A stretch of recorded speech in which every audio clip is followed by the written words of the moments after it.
وشفاء ورحمة للمؤمنين ولا يزيد الظالمين إلا خسارا. صدق الله وصدق رسوله النبي الكريم. اللهم صل على سيدنا ومولانا محمد وعلى آله وصحبه وبارك وسلم.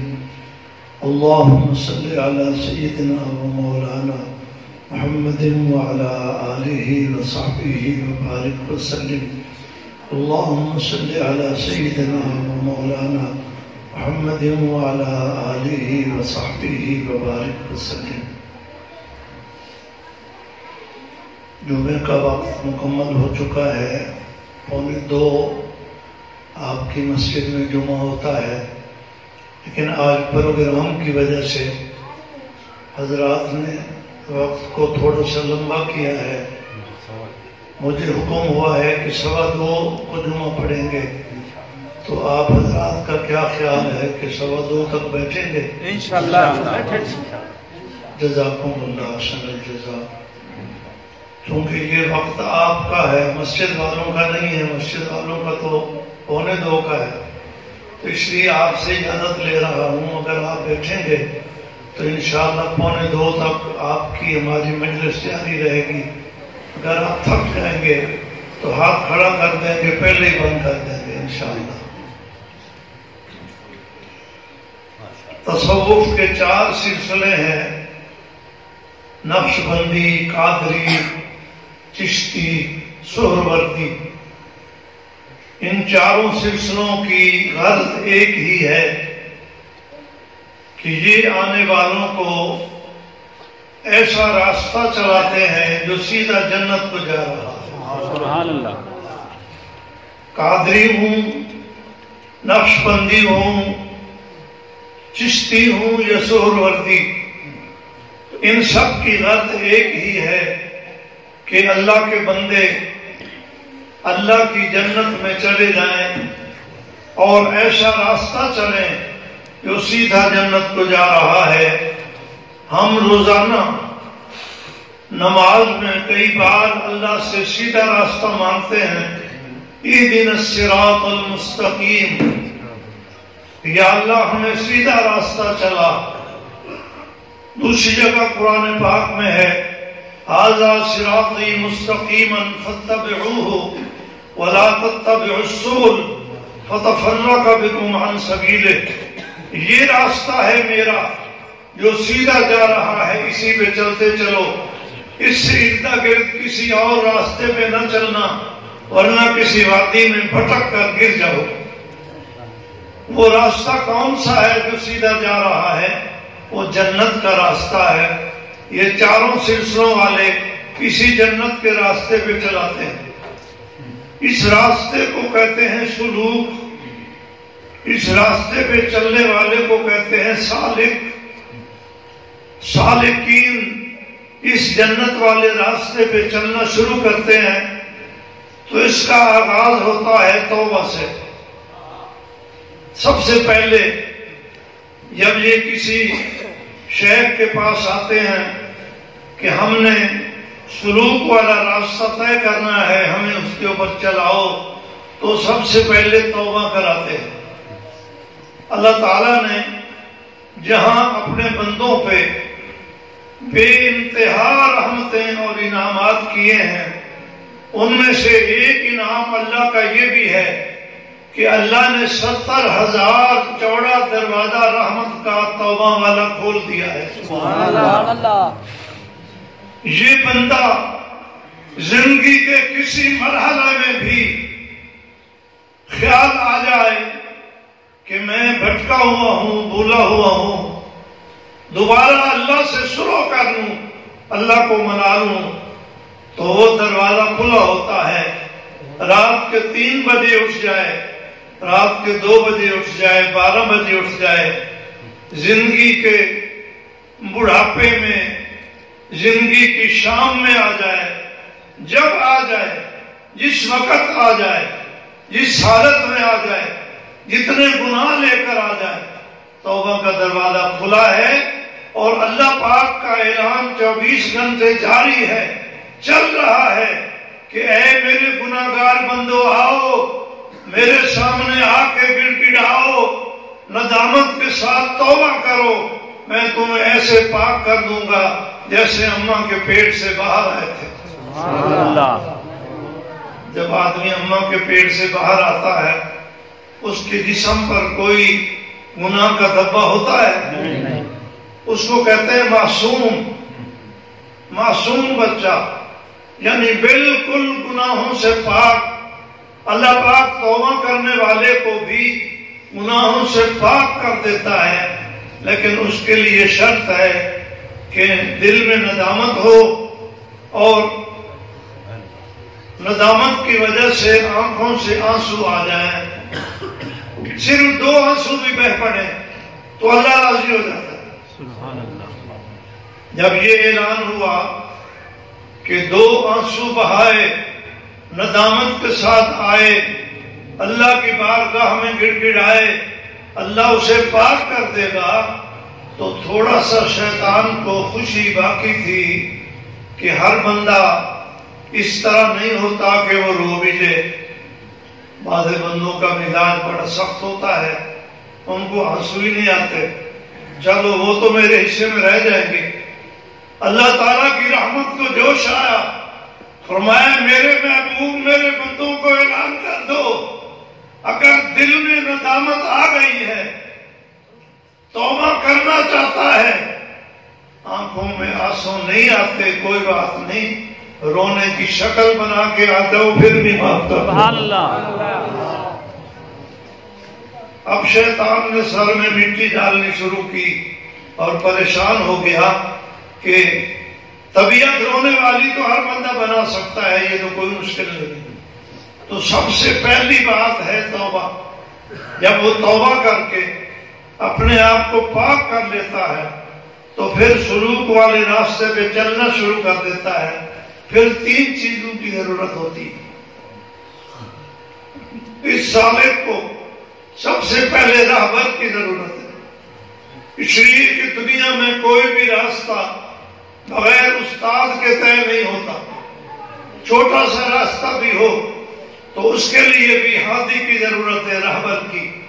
یہ راستہ تو بہت بڑا ہے جو جنت کو جا رہا ہے، اس کے لیے ہادی کی ضرورت ہے، اور اسی ہادی کو کہتے ہیں شیخ طریقت، مرشد، پیر، راہبر۔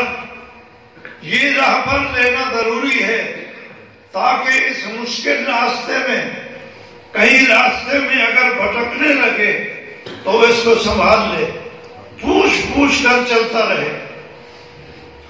جب یہ شیخ کے ہاتھ میں ہاتھ دیتا ہے اور اپنا راہبر بنا لیتا ہے تو پھر اس کے لیے 2 چیزوں کی ضرورت ہوتی ہے۔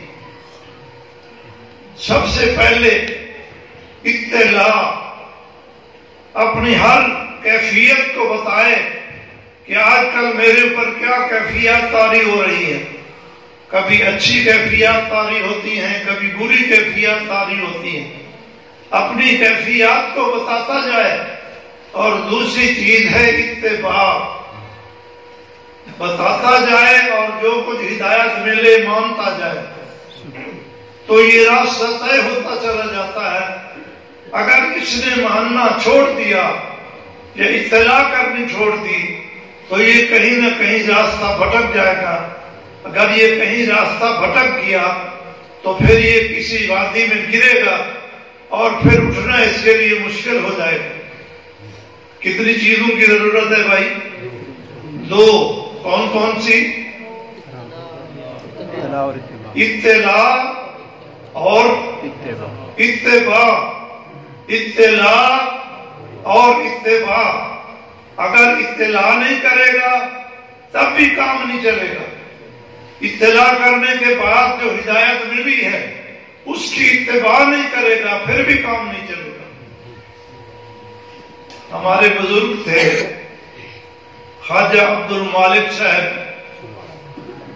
رحمت اللہ علیہ، تھانہ قریشی والے، قریشی موڑ والے، بڑی عمر والے ساتھیوں نے زیارت کی ہوگی، میں نے ان کی بڑی زیارت کی ہے۔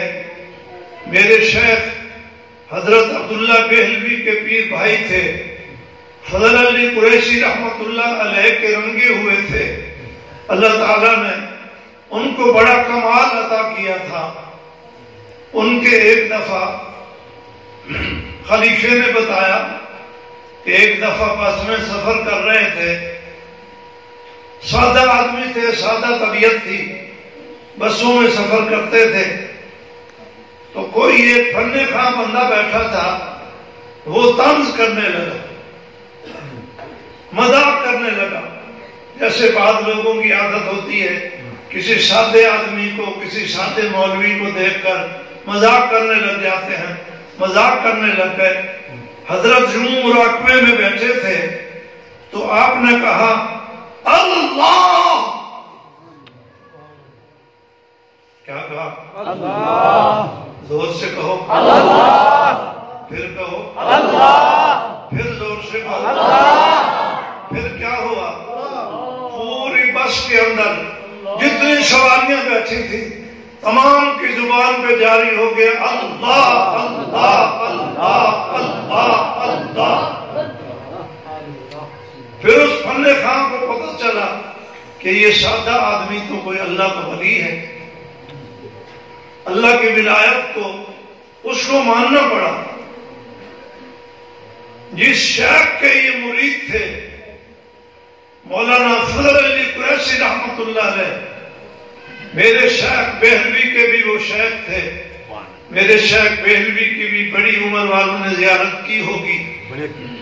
اللہ تعالیٰ نے بڑا کمال عطا کیا تھا۔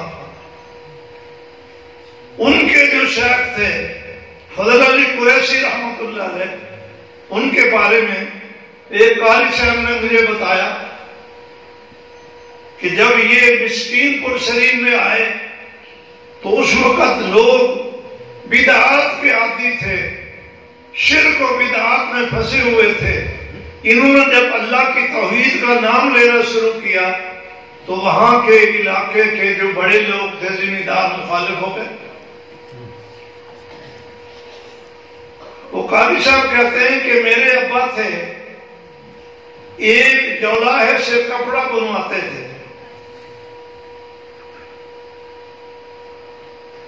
پرانے زمانے میں ہم نے بھی دیکھا ہے کہ موٹا سوت کاٹ کر جولاہوں کو دے دیتے تھے، وہ ہاتھ کے ساتھ کپڑا بنتے تھے۔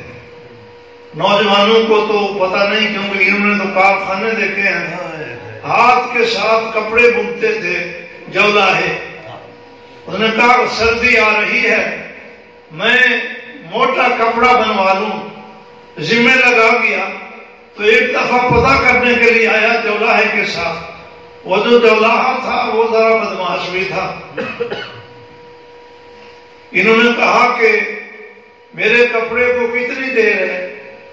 انہوں نے کہا ملک صاحب میرے ذمہ ایک ضروری کام لگا ہوا ہے، میں اس سے فارغ ہو جاؤں پھر کپڑا بناؤں گا۔ انہوں نے کہا کہ آپ کے ذمہ اور کون سا کام لگایا ہوا ہے؟ آپ تو کپڑا بنتے ہیں۔ انہوں نے کہا یہاں ایک علاقے کے اندر وہابی پیر آیا ہوا ہے، وہابی پیر بزرگوں کو نہیں مانتا اور اللہ کا نام لیتا ہے، حالانکہ لوگوں کو مغالتا ہے۔ جو اللہ کا نام لیتے ہیں وہ بزرگوں کا نام بھی لیتے ہیں، بلکہ لوگوں کو بزرگوں کے دروازے پہ لاتے ہیں تاکہ وہ روٹھے ہوئوں کو منا دیں، سبحان اللہ، تاکہ لوگوں کو اللہ سے جوڑ دے۔ نگاہ وہابی پیر آیا ہوا ہے اور وہ اللہ کا نام لیتا رہتا ہے، تو علاقے کے ایک ذمہ دار نے میرے ذمہ لگایا اس کو قتل کرنا۔ پرانا زمانہ تھا، سادہ زمانہ تھا، اس نے بات بتا دی۔ انہوں نے کہا کہ یار آپ کو کسی نے مغالطہ دیا ہے، وہ تو بڑے اللہ کے ولی ہیں اور میرے پیر ہیں۔ انہوں نے کہا اچھا، مجھے تو ایسے کہا گیا ہے کہ وہ وہابی ہے اور وہ بزرگوں کا منکر ہے اور وہ اللہ کا نام صرف لیتا ہے۔ انہوں نے کہا نہیں، وہ سارے بزرگوں کو مانتا ہے، اللہ کا ولی ہے، میرے پاس فلاں دن ان کی دعوت ہے، آپ آؤ، آ کر زیارت کرو۔ اگر آپ کا دل مطمئن ہو جائے تو پھر ٹھیک ہے، نامطمئن ہونا تو پھر آپ کی مرضی ہے۔ انہوں نے کہا ٹھیک ہے۔ جس دن شیخ نے آنا تھا وہ جولاہا بھی آ گیا۔ جب جولاہا آیا تو شیخ تقاضا کر کے، مرید نے لوٹا اٹھایا ہوا تھا اور وہ راستے میں آ رہے تھے، یہ بھی ساتھ ساتھ آ رہے تھے، ان کے قاری صاحب کے والد صاحب۔ انہوں نے آنے والے کی طرف اشارہ کر کے بتا دیا کہ حضرت یہ صاحب آپ کے بارے میں اس طرح کا ارادہ رکھتا تھا، میں نے ان کو کہا ہے کہ شیخ میرے پاس آ رہے ہیں، آ کے ان سے ملو اور ان کی زیارت کرو، اگر آپ کا دل مطمئن نہ ہو تو پھر جو مرضی کر لینا، یہ وہ بندہ آ رہا ہے۔ انہوں نے کہا کوئی بات نہیں، آنے دو۔ جب وہ قریب آیا تو حضرت نے یوں کر کے توجہ ڈالی اور فرمایا اللہ اللہ اللہ۔ 3 دفعہ جب اللہ اللہ کیا تو وہ زمین پر گر کر تڑپنے لگا، زمین کے اوپر تڑپ رہا تھا۔ حضرت اپنا سفر جاری رکھا اور آگے چلے گئے، جہاں بیٹھے ہوئے تھے بیٹھک میں۔ کافی دیر تک وہ تڑپتا رہا، اس کے بعد اس کو ہوش آیا اور آ کے پاؤں میں گر گیا۔ کہا حضرت میں بڑے مغالطے میں تھا، مجھے بھی بیعت کر کے وہی راستہ چلاؤ جو دوسرے لوگوں کو چلا رہے ہو۔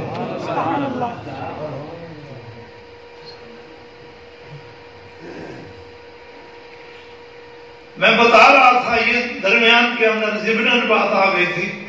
خواجہ عبد المالک قریشی موڑ والے رحمہ اللہ تعالی سے میں نے یہ قصہ سنا کہ ایک مرید ایک شیخ کے پاس 10 سال تک اللہ اللہ سیکھتا رہا۔ 10 سال انہوں نے اللہ اللہ سکھایا تو 10 سال میں بہت کوئی روحانیت مل جاتی ہے۔ مرید نے کہا کہ حضرت میں گھر چکر لگانا چاہتا ہوں، آپ مجھے چند دن کی چھٹی دے دیں۔ فرمایا ابھی تیری تکمیل نہیں ہوئی، کہیں پھنس نہ جائے، تکمیل کر لو پھر گھر جا کے مل لانا۔ نہ کہا نہیں حضرت میرا بڑا تقاضا ہے، میں آپ کی ہدایت کے مطابق جاؤں گا پھر آؤں گا۔ فرمایا پھر راستے میں کہیں ٹھہرنا نہیں ہے، آپ نے سیدھا جانا ہے، سیدھا آنا ہے۔ اگر راستے میں کہیں ٹھہر گئے تو آپ کے بھٹک جانے کا